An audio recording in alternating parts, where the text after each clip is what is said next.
make sure that I say this once again. We shared a little bit about this last week. You know, in the challenge of the broken world that we're in, we as the church are called to be engaged in our world.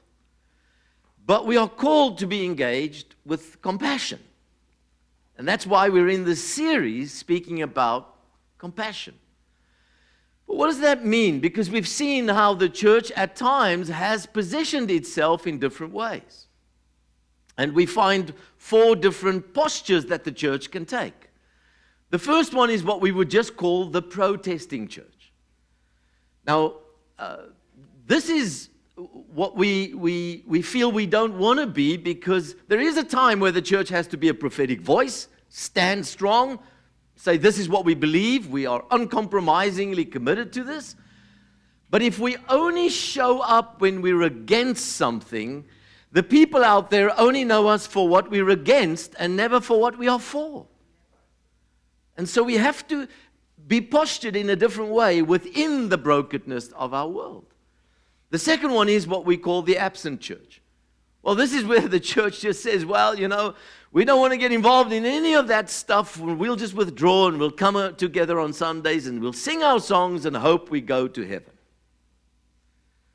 The third posture that we've seen the church take is what we call the cultural church. This is where the church actually does get involved in the context of its world, but it doesn't enter as representative of kingdom.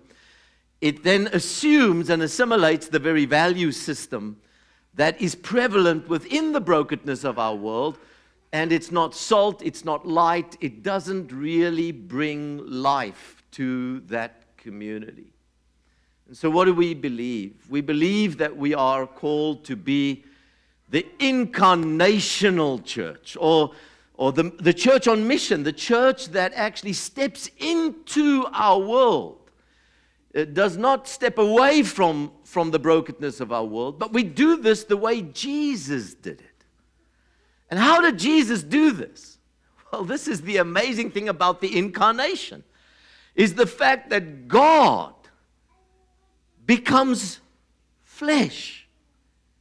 He becomes one of us.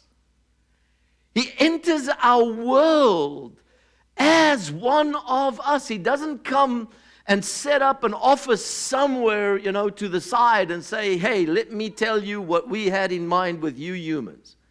And you've really screwed it up. I mean, you've really made a mess of this whole thing. And you know, judgmentally look at us from a certain way. No, what does Jesus do? He walks towards the brokenness. He walks towards the pain, the damage. And he engages us. And I love what John says when he speaks about Jesus, trying to give definition to who this Jesus is in John 1:14. He says, and the Word became flesh and dwelt among us, and we beheld his glory, the glory as of the only begotten of the Father, full of grace and truth. It's so beautiful to see how Jesus becomes flesh. The Message translation of this particular communication says the following: the Word became flesh and blood and moved into the neighborhood. He moves into the neighborhood. He becomes one of us. He comes to share in our challenges, in our brokenness, in our confusion, in the stuff we're trying to figure out. And he says, I'm coming to come close to you. And it's interesting how he enters that world, this concept of grace and truth. Jesus always led with grace. That's why people who were broken and damaged and sinful in their lives were wanting to be close to Jesus. Why? Because they sensed grace. And then what did he do? In that context, he introduces truth. Because it's the truth that sets you free. Truth is vital for us to communicate, but it's within a particular posture. It's within a particular engagement where we enter into our world. This morning, Liana sent me a note from somebody she got somewhere, some Afrikaans poet. So I quickly translated just some of what he said, because it was so interesting, just his communication. And it's a short excerpt from what he said. He said, "My church is not only between walls, but also in the real world out there, where the Creator shines His light in the eternal loving of His people. My church is not between walls, but in His eternal love for those who in a broken world just try to stay standing every day under this promise that He will never leave us or forsake us. No, never."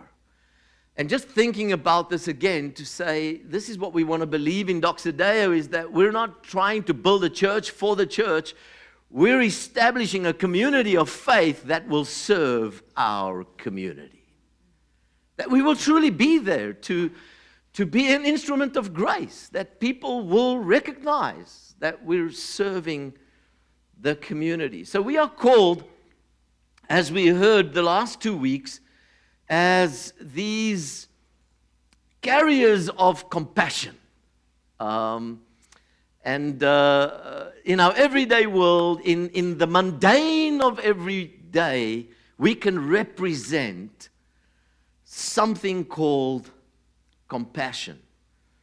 It's very interesting when we look at the life of Jesus, we see how Jesus was moved with compassion. And Henry shared with us last week just these different references of how Jesus engaged. But what I want you to see, and this is what Henry made us aware of last week, is that every time it says Jesus had compassion, it was always followed with the miraculous. It's as if the compassion is the key to unlock the grace of God, the presence of God, the work of God within our lives. It's as if compassion does that. The moment we are moved to reach to people in their pain, in their damage and their brokenness, we're positioning in such a way that we are opening up the channel for God to be able to do something. And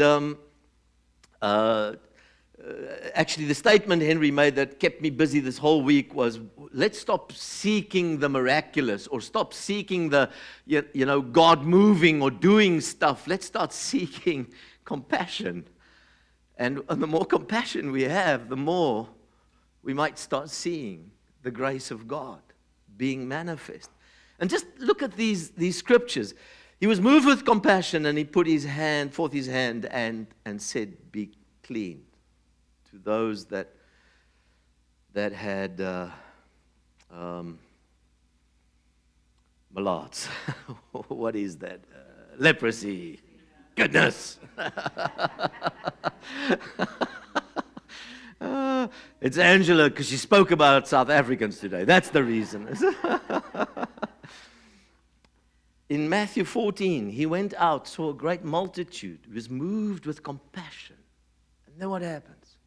Healing takes place. He had compassion for them. And what happens? He feeds them.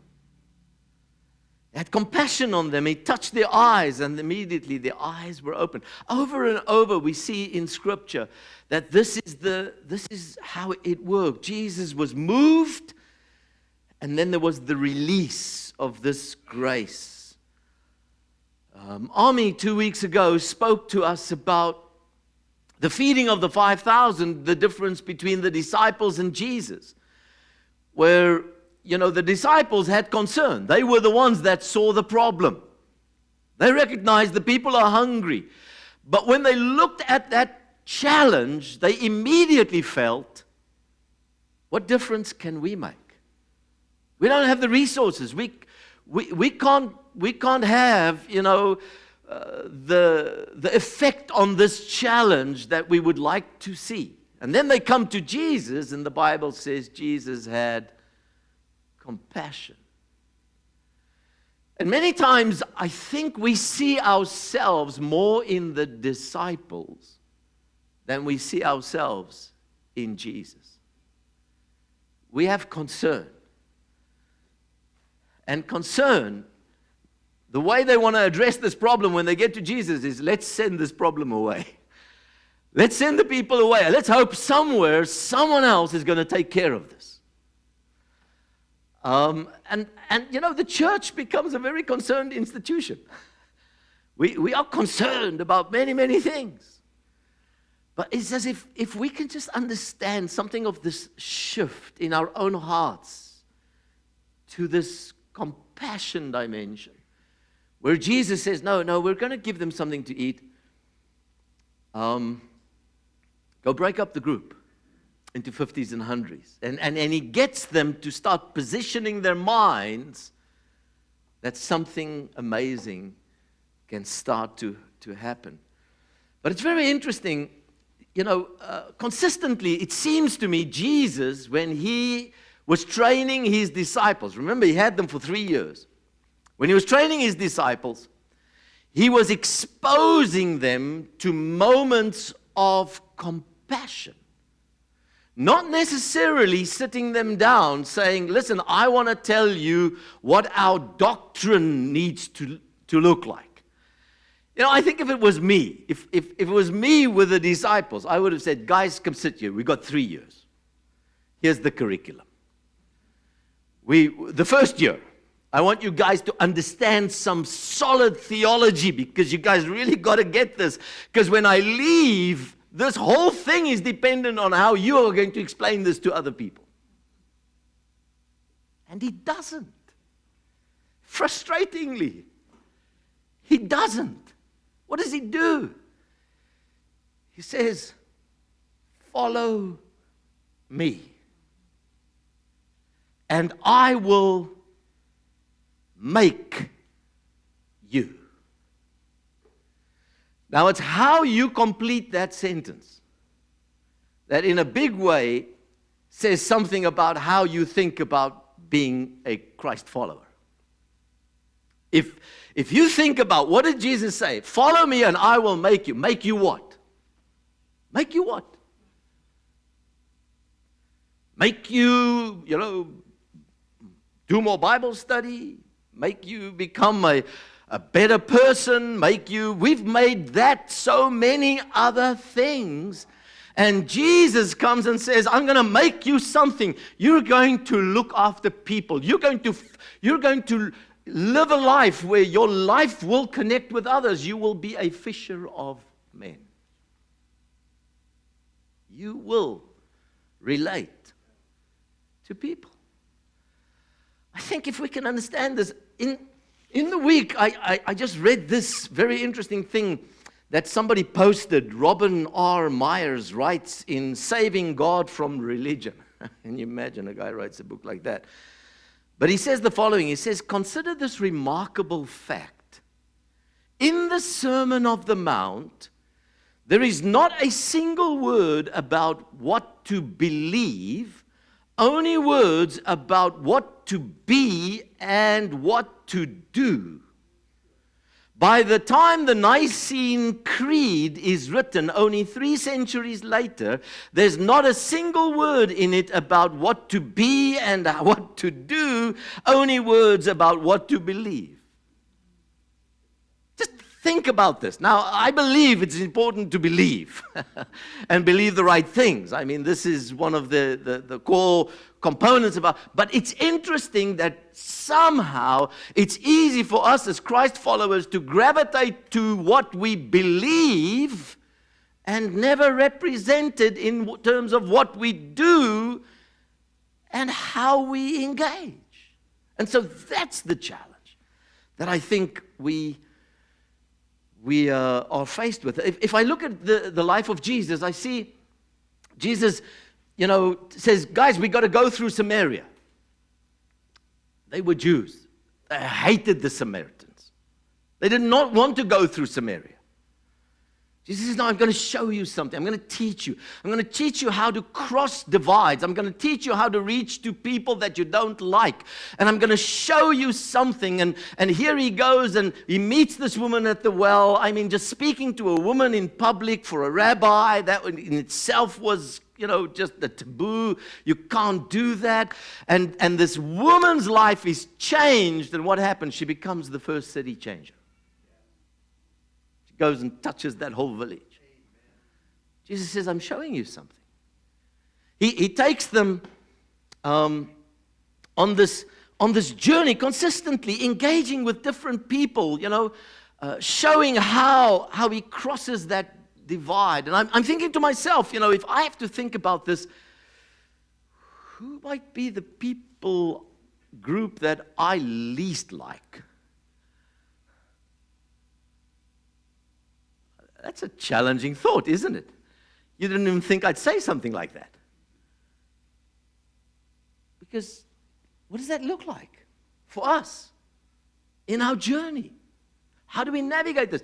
He goes and he sits with the tax collectors and the sinners. Listen just to what Scripture says here in Luke 15, verse 1 to 2. He says, and then all the tax collectors and the sinners drew near to him to hear him.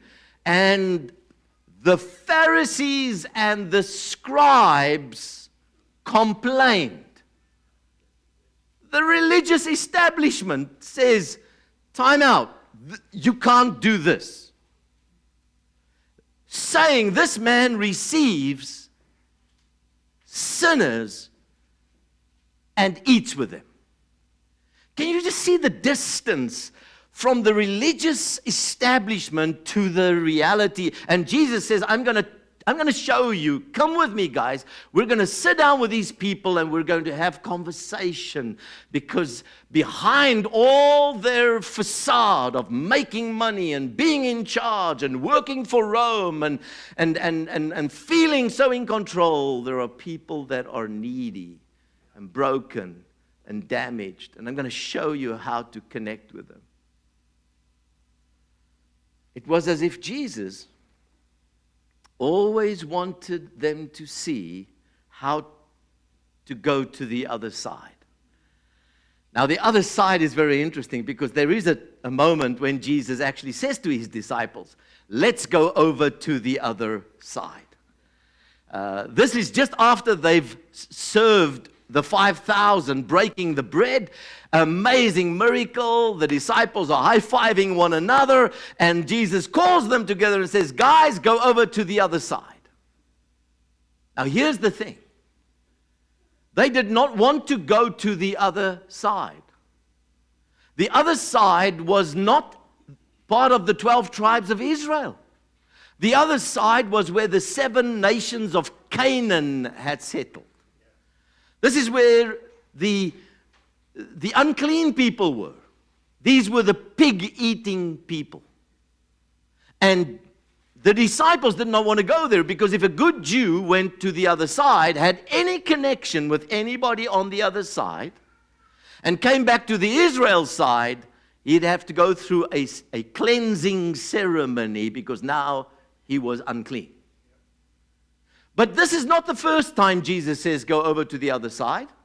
If you read the Bible in Mark chapter 4, Jesus calls his disciples together and says, guys, we're going over to the other side. They can't believe it. Why would the rabbi take us to the other side?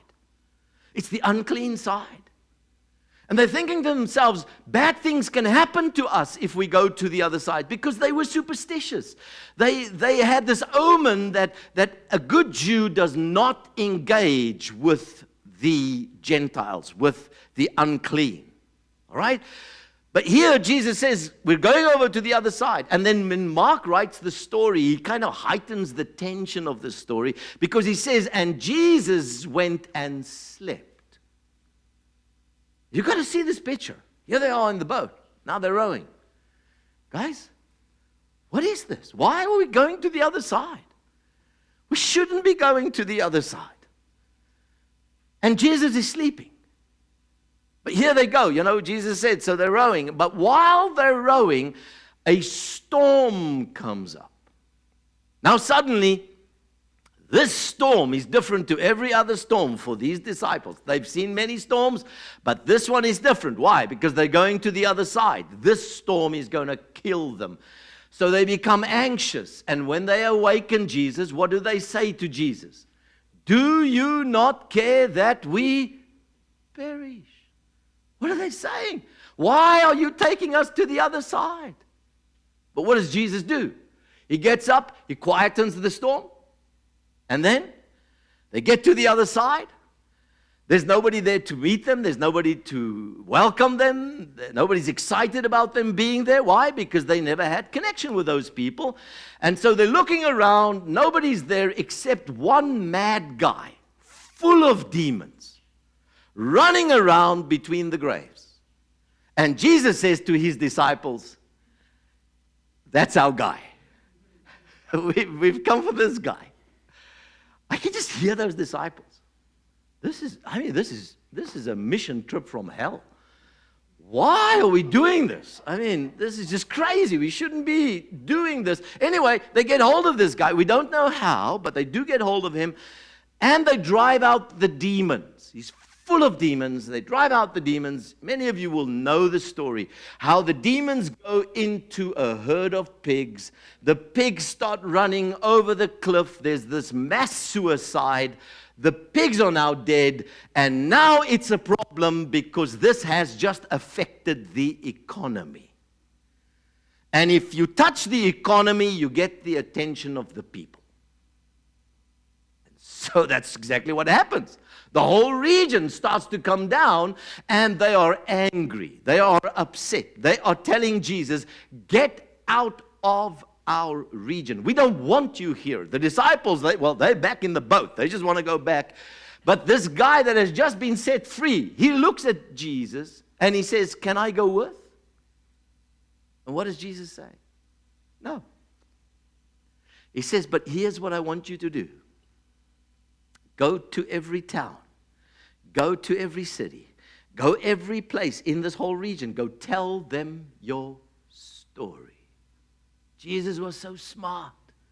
He knew he had just found the key to a whole unclean region. Here's what I really believe in my heart, that we're in a season where God is giving us keys to unclean regions that previously we thought we could not access as God's people. Jesus says, go tell your story. This was very different to what Jesus told people on the Israel side. Remember, on the Israel side, when Jesus did a miracle, what did he say? Don't go and tell the story. Don't go into the city. Don't go and share this. Why? Because these people have the prophetic word. They might figure out that I am the Messiah, and it can cause chaos before the time would come. And so they're back to the Israel side now. Now miracles are happening. Incredible stuff's happening. They've just fed 5,000 people. The disciples are so pumped about what's busy happening. And Jesus calls them together and says, guys, go over to the other side. And they look at each other and say, why on earth would we want to do that? Jesus, don't you remember those people hate us? They despise us. We shouldn't be going to the other side. And Jesus said, oh, and by the way, this time I'm not going with. You guys go. I'm sending you out. And they do, and they get in the boat. They can't believe this. Now they start rowing to the other side. But the Bible says Jesus went up on the hill. His eye was on them all the time. What was Jesus doing? He was training them for the mission. I want you to understand, to go to the other side, even if you don't know that I'm in the boat. And here they're going to the other side. And here at midnight, many of you know this story, midnight, what happens? Jesus decides he's now also going to go to the other side. But he's going to take the short route. He's going to walk across the lake. Now you've got to understand what's happening in the boat here. These guys are talking to each other. This is a disaster. And now the wind is starting to pick up. Guys, this is trouble. And it's midnight. This time it's dark. And they have all kinds of stuff that they're navigating, and the next moment, Jesus comes walking on the water. You have to have sympathy with these disciples. I mean, the only thing they can think of, this is a ghost. And they say that. Jesus says, no, no ghost, me, just crossing the lake.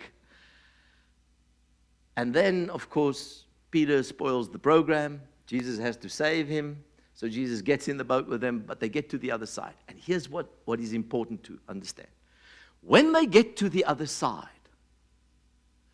the rumor starts to spread. The one that set the demon-possessed free is back. And so they start bringing people to Jesus so that Jesus can heal them, speak life over them, set them free. And as that starts happening, 4,000 people gather. And then what happens? They get hungry. And what does Jesus say to his disciples? Let's feed the people. Now the disciples are right, okay, here we are. We're going to feed people again, you know. So now they start feeding the people. When they finished feeding the people, they pick up 7 baskets of what is left over. All right, now when all of this is done, they're back in the boat, they're going back to the Israel side, and Jesus makes one of these big statements that the disciples never really understood. He says, beware of the leaven of the Pharisees. And here the disciples are saying, leaven, leaven, leaven. Pharisees, I mean, what is leaven? Guys, and they have this meeting, and the Bible says, go read it, it's a beautiful story. Jesus is listening to them, and they come to this conclusion after deliberating on what this means, and they say, we forgot the bread. Jesus says, guys, come here. I'm trying to teach you something. Because remember, what was the problem with the Pharisees? The Pharisees were the ones that said, don't go over to the other side. They didn't want you to engage outside of their little religious huddle. That was part of the problem. So Jesus calls them together and he says, let me ask you a question. He says, when we were on this side, when we fed the 5,000, the Israel side, where the 12 tribes of Israel are, how many baskets did we pick up? They say 12. He says, you're right. He says, and then we went to the other side there where the 7 nations of Canaan are. And we picked up how many baskets? And they say 7. And he says, and you don't understand. And they didn't. And neither did I. I read that so many times and thought, Jesus, exactly what does this mean? Until somebody opened it up for me, saying, hey, what Jesus really was saying is, when we were feeding hungry people, it was more than just breaking bread for them. It was a prophetic statement that I am the bread of life. And there's more than enough of me to feed all of Israel, all the 12 tribes, all of my people, all of the church. But I'm teaching you that I did not just come to be bread to the church. I have come to go to the other side. And I am the bread of life, and there's more than enough of me for the other side. And if you can start to understand what it means to break bread, not just on this side, but also on this side, because it's all my side. Think about it. When you start to think that Jesus is Lord of all. And He's Lord of the church. And in the church we can come together and we can glean from the bread of life and we can feel sustained. But He's the bread of life for every person out there who we might see is totally on the other side. How does that happen? We become the breakers of the bread. Because listen to this. With this I end. When Jesus takes the bread, the little bit of food that He got, He blesses it. And then what does he do? He doesn't break the bread and build big reserve, of bread and fish so that the disciples can feel very secure. Now there's enough bread and there's enough fish. Now we can just, go feed everybody. Well, he doesn't. He breaks the bread and he puts it into the hands of the disciples. Now every disciple is standing there with a little piece of bread and a little piece of fish. And Jesus looks at these disciples, and what does he say? Go feed the people.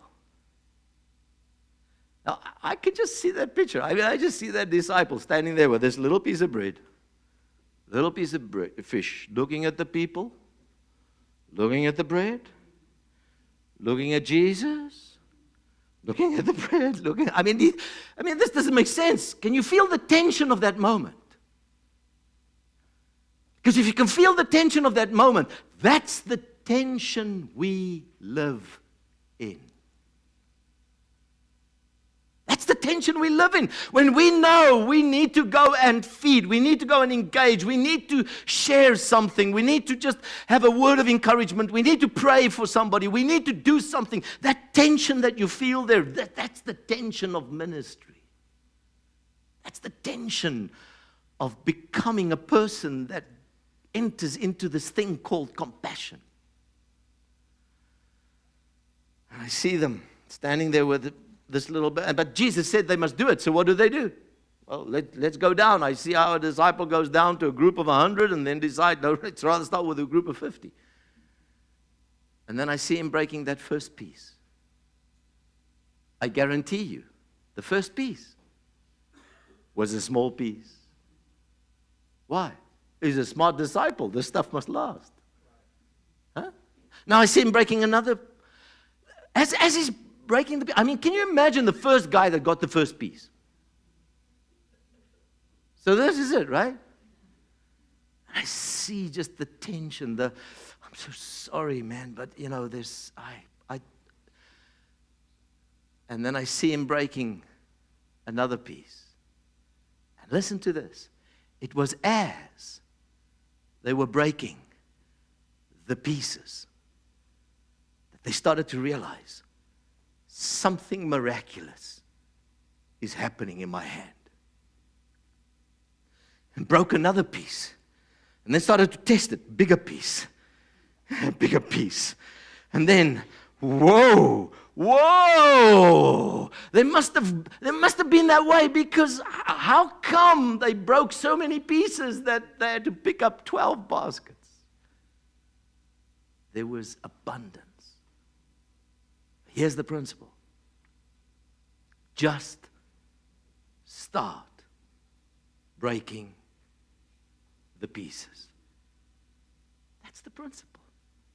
How do we become a compassionate society? How do we really become Christ to our world? It's not setting up some big new organization or some big thing that you feel you have to do. It's just you deciding, what is my next step tomorrow? How will I engage with someone tomorrow where I will start to break pieces, where I will just start to share more love, more appreciation, more encouragement, more of my time, of myself, of being there. And as you break the pieces, we start to see the grace of God within our world. This is the compulsion for our lives. Positioning ourselves just in such a way that we know when we enter tomorrow into that broken, damaged world with a lot of hostility and confusion and arrogance and pride and people that will parade, and even perhaps insult you. How do you break the pieces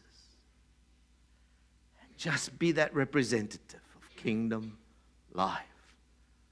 How do we show Jesus? Can the band come forward? We're going to sing a song. How do we present this Jesus? The breaking of the bread. He is the bread. And this bread finds expression in the smallest things, in what we say, in what we do, in how we just engage our world. We speak Jesus to our world. And as we close today, we're going to sing this song. This is a proclamation that you can make over your own life. This is what I choose to do. I want to speak Jesus to my world. So would you stand with us as we sing this together?